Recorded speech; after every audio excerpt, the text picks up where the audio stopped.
तो एक चर्चा मध्य प्रदेश में भी छिड़ा 24 घंटे पहले, लेकिन उस एक 24 घंटे पहले के बयान ने 24 घंटे के भीतर बहुत कुछ दिखा दिया। एक मंत्र आपने सुना होगा, एक भारत की रवायत आपने सुनी होगी, यत्र नार्यास्तु पूज्यन्ते रमन्ते तत्र देवता, यानी जहां नारी का पूजन होता है वहां देवताओं का निवास अवश्य होता है। लेकिन अब स्थिति ये हो चली है कि महिलाओं का सम्मान तो छोड़िए, उनके लिए जिन शब्दों का चयन किया जा रहा है उसे सभ्य समाज दोहरा भी नहीं सकता। और जब कल हम ये खबर दिखा रहे थे तब हमारे साथ में भी यही स्थिति थी। इस कड़ी में किसी सियासी दल का पुरुष नेता पीछे नहीं है। ताजा बयान एमपी के प्रदेश कांग्रेस अध्यक्ष जीतू पटवारी ने दिया। पूर्व मंत्री इमरती देवी पर तंज कसते हुए जीतू पटवारी मर्यादा की सीमा को पार कर गए। बिल्कुल आपने ठीक कहा था, और कल जब हम ये ब्रेकिंग आपको बता रहे थे तब उन शब्दों को दोहराते समय हमें भी थोड़ी हिचक हुई। इमरती देवी का रस खत्म हो गया, इस तरह के शब्द कहे गए। अब इस पर दिन भर क्या हुआ जरा रिपोर्ट देख ले पहले।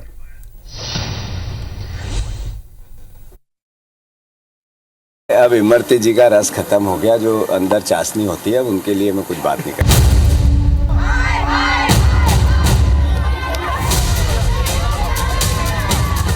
ठेस पहुंची हो किसी की भी तो मैं खेद व्यक्त करता हूँ, माफी चाहता हूँ। पहले जूता दे देते हैं फिर माफी मांगते हैं, इसका कोई मतलब थोड़ी है।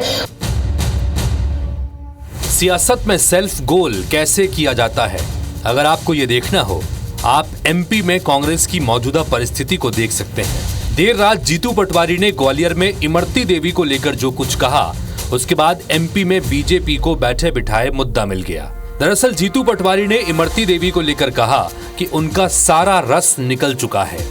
देखो ऐसा है, अब इमरती जी का रस खत्म हो गया, जो अंदर चाशनी होती है उनके लिए मैं कुछ बात नहीं करता। इमरती जी का रस खत्म हो गया, जो अंदर चाशनी होती है उनके लिए मैं कुछ बात नहीं करता। बस फिर क्या था, पूरे एमपी में बीजेपी ने इस मुद्दे को हाथों हाथ उठाया। प्रदेश भर में प्रदर्शन हुए। इंदौर में जीतू पटवारी के घर के बाहर बीजेपी महिला मोर्चा की कार्यकर्ता चूड़ियां लेकर पहुंची और प्रदर्शन किया।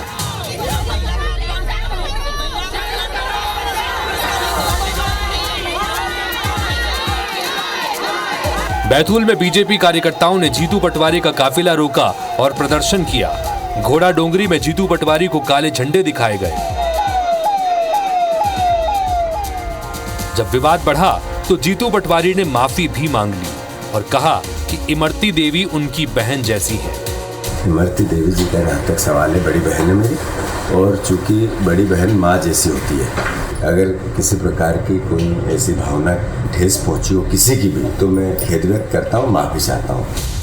जीतू ने माफी तो मांग ली, लेकिन इमरती देवी उन्हें माफ करने के मूड में कतई नहीं है।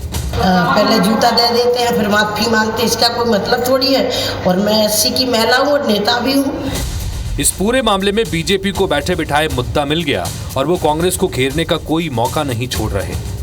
कांग्रेस के प्रदेश अध्यक्ष के द्वारा ये मानसिकता दिखाती है, और जो निम्न स्थिति तक गिर चुकी है कांग्रेस, इसका जवाब कांग्रेस को सारे प्रदेश की महिलाएं आने वाले दिनों में देंगी। जीतू पटवारी द्वारा दिया गया वो बयान है जिसने एक बार फिर यह साबित कर दिया कि कांग्रेस पार्टी का चरित्र, कांग्रेस पार्टी की मानसिकता महिला विरोधी है। बतौर महिला हम लोग सारी बहनें इस बयान के लिए घोर निंदा करते हैं जीतू पटवारी जी की। मेरे पास शब्द नहीं है, इतनी गंदे शब्द वो किस गंदी डिक्शनरी से लेकर आते मुझे समझ में नहीं आता।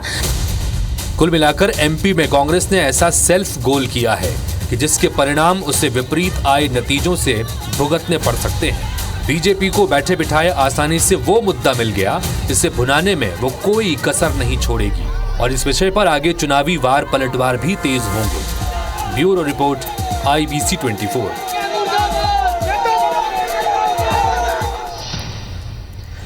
चलिए, कुल मिलाकर के जो लड़ाई है चुनाव की, वो हर गुजरते चरण के साथ, बढ़ते चरण के साथ बड़ी दिलचस्प होती जा रही है।